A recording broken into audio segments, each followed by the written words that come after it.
இந்த கதைப்படி பல நூறு வருஷத்துக்கு முன்னாடி அப்லாச்சியன் மலையோட வடக்கு பகுதியில் ஒரு சின்ன தனிமையான கிராமத்தில் தபிதான்னு ஒரு பெண் வாழ்ந்தாங்க. அவங்களுக்கு குழந்தைங்க கிடையாது. ஆனால் அந்த ஊரில் இருக்கிற எல்லா குழந்தைகளும் தன்னோட குழந்தைகளாக பார்த்துக்கிட்டாங்க.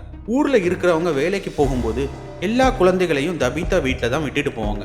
அவங்களும் அவ்வளோ அன்பாக அந்த குழந்தைகளை பார்த்துக்கிட்டாங்க. இதனால கிராம மக்கள் அவங்கள அன்னை தபிதான்னு ரொம்ப மரியாதையாக கூப்பிட்டாங்க. ஊரில் எது நடந்தாலும் முதல் மரியாதை அவங்களுக்கு தான். மக்கள் அவங்க மேலே அவ்வளோ ஒரு நம்பிக்கை வச்சுருந்தாங்க. ஒரு பயங்கரமான நோய் அந்த கிராமத்தை தாக்குச்சு. பெரியவங்களை விட குழந்தைகள் தான் அந்த நோயில் ரொம்ப பாதிக்கப்பட்டாங்க. ஒவ்வொரு வீட்டில இருந்தும் குழந்தைகளோட அழுகுரல் கேட்டுட்டே இருந்துச்சு. அன்னை தபீதா பார்த்துக்கிட்ட குழந்தைகள் ஒன்று ஒன்றா இறந்து போக ஆரம்பிச்சது. தபீதா தனக்கு தெரிஞ்ச எல்லா வைத்தியத்தையும் செஞ்சு பார்த்தாங்க. ராத்திரி பகலாக கடவுள்கிட்ட மன்றாடினாங்க. ஆனால் எதுவுமே வேலைக்கு ஆகலை. அவங்க கண் முன்னாடியே குழந்தைகள் ஒன்று ஒன்றா செத்து விழுந்தாங்க.